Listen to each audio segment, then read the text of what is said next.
Hey there, friends. Welcome back to As a Man Thinketh on UNASA TV. So today I wanted to talk about something that we've seen going on a lot across this country, and that is the development of secretive data centers. Just a really quick reminder, guys, we have new Defend the Right to Farm hats coming in that ship out next week. We also have new bison tallow soaps in, a lot of bison tallow products. UNASA Trading Co. also has the largest collection it's had of buffalo wool gear, including socks, hats, beanies, scarves, fingerless gloves. If you're looking for Christmas presents, now's the time to load up on that type of stuff. So check out UNASA Trading Co. and support this channel. What happens is you have large companies come into a community, they want to buy up a ton of land. They try and keep, their plan secret with the council. They have everybody sign non-disclosure agreements. And then, the next thing you know, you've got a 440-acre data center development popping up in your backyard. That's what happened to the people of St. Charles in Missouri. They pretty much went through the entire planning process and then announced to people, kind of with more or less notification, that this massive data center was coming into St. Charles, and there was nothing anybody could do about it. 440 acres of farmland in Missouri is being taken over for a data center.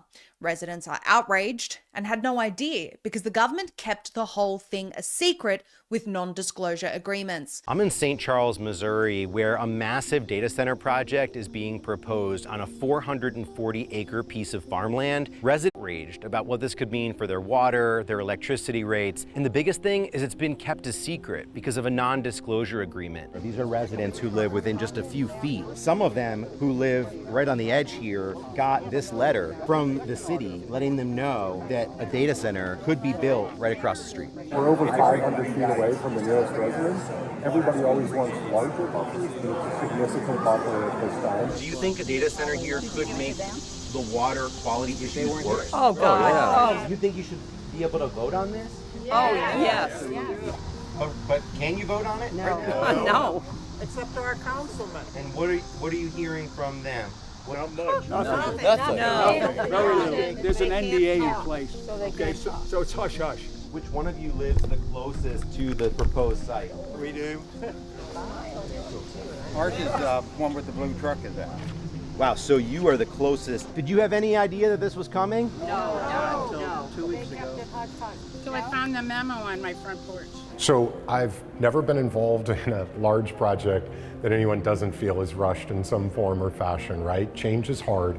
There is a town hall where residents are getting to go up and ask questions of the developers behind this data center project. You can see all the people trying to get information from these tables, but there's no way they can hear because there's too many people, there's no microphones. I'm really disappointed tonight. This is really an inappropriate place to get any answers. Just walk around to different booths. One person's asking a question, you can't hear the question, you can't hear the answer, then that person moves aside, another person takes their place. Half the time the answer is, I don't know that at this table, you need to go to talk to people at a different table. This is just a dog and pony show. I can't even ask anybody, there's just so many people here. It's so frustrating. The city council is who the vote's going to be on the 19th. The 10 people are going to make the decision on something this huge, something this absurd going into our community, which potentially could ruin the water source for St. Charles. Believe it or not, the public outcry actually was successful in shutting down this particular project.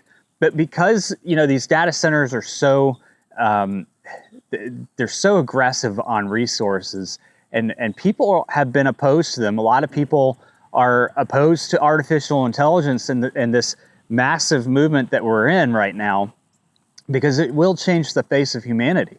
It's going to change everything. And I don't necessarily think it's for the good. I think it's going to make people a lot dumber. This is the direction, this is the path that the entire world is going in. We're not the only ones here in the United States struggling with the takeover of data centers and high transmission power line corridors to feed these data centers. This is a global movement that's impacting our brothers and sisters around the world. But again, these data centers are basically building out the future surveillance state. And they use that surveillance for a whole bunch of different things. They use it for advertising purposes. They use it for, investigating people against their will. That information that is collected and processed into this artificial intelligence for algorithms, for everything under the sun, all of that is just a level of surveillance. And we're moving to the point in time where there's literally going to be no privacy left in the world. So I think that when we talk about the opposition to these things, they're resource heavy. They destroy everybody in the area that they go into. They drive up electricity bills because they have to, in order to power these things, they've got to bring in more infrastructure, and all of that gets passed on to all the customers in that community. And in many cases, it dries up water. It dries up a lot of water resources for farmers. We're seeing this down in Texas. They keep putting these data centers in areas in places like Texas where they don't have the resources to begin with. They're scarce resources. But what we saw earlier this year, and something that a lot of people questioned, why were they cloud seeding before a tropical storm came through? And I think a lot of what I've discovered in my research of things like cloud seeding is that a lot of that is now being done for power generation to create more water for this technological revolution. They're always saying it's for farmers, but it's for all of these other projects that are going on. And that's why they're often heavily funded by tech billionaires. But even with that extra generation of resources, these data centers will suck the farmers dry. They'll suck the people who are living off of wells dry, and they'll drive up the cost of municipality water supply. So anyway, Dale Earnhardt, for those of you who don't know Dale Earnhardt, he was an incredible race car driver. He passed away in a NASCAR race. But he owns land not far from me in Mooresville, North Carolina. It was a lot of land. He bought this land so that he would have essentially kind of a hunting paradise. It's farmland. He treated it as farmland, but he also had, he was an enthusiast of outdoor recreation. Now, a lot of things, and I don't know how much of this is true or how much of this isn't true. I'm not going to try and get into Dale Earnhardt's widowed wife's life a little bit, but from what I have gathered, she doesn't quite fit the mold of his fans that well, and she doesn't quite get along with a lot of his children very well. She's basically held on to the Earnhardt brand and used it for her own good.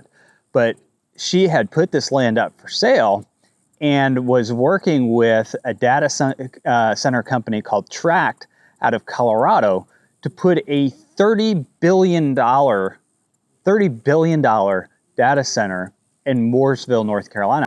The Southeast is a rapidly growing area of the United States with increasing online digital needs. The town of Mooresville has the opportunity to play an important role in the future of our community's online access by housing a vital data center in the proposed Mooresville Technology Park. Mooresville is an ideal site for a data center. It is both centrally located in an economic hub of North Carolina and also near existing Duke Energy transmission lines capable of serving a high-tech facility. Modern data centers are good neighbors. They are thoughtfully designed and planned to maximize economic benefits for the community with minimal impact. One data center can provide more than 100 good-paying jobs, including opportunities for entry-level employees. For every direct data center industry job in the U.S., multiple indirect jobs are created, which further support local businesses and the local economy. A data center can also generate hundreds of millions of dollars in local tax revenue. This is money a community could use for important local needs, such as education, emergency services, roads, and more. Let's invest in our future and move forward together. So they had proposed this data center, but they wouldn't tell anybody. They wouldn't say who the data center tenant was going to be. I guess you could say that somebody who's a developer of these data centers could be developing to then lease out.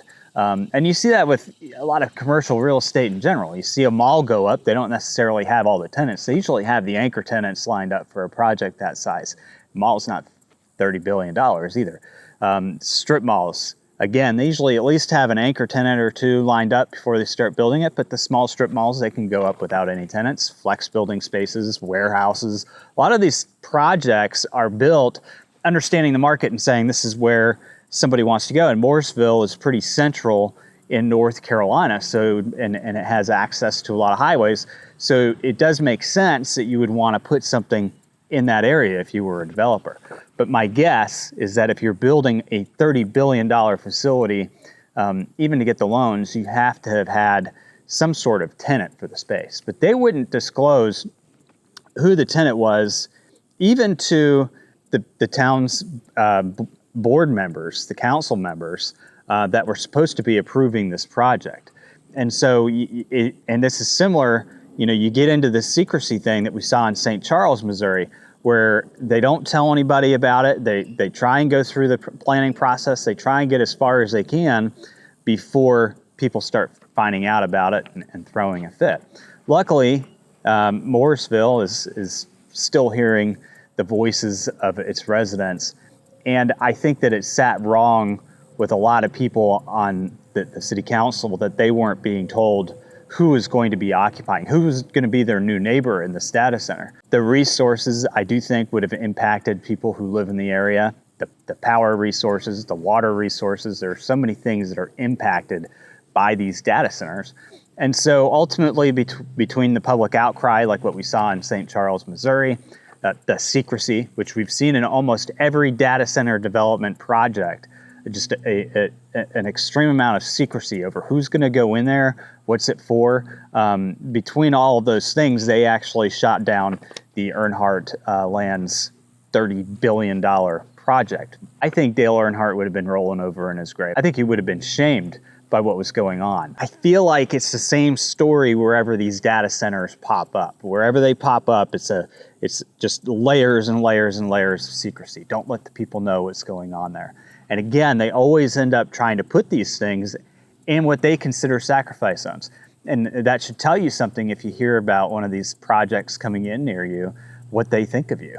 Anyway, guys, this was just a quick video. Stay tuned here on Yanasa TV. I apologize, it's been back to school. My kids don't even go to public school, but we've been busy. But I'll try and get some more videos out to you guys as soon as I possibly can.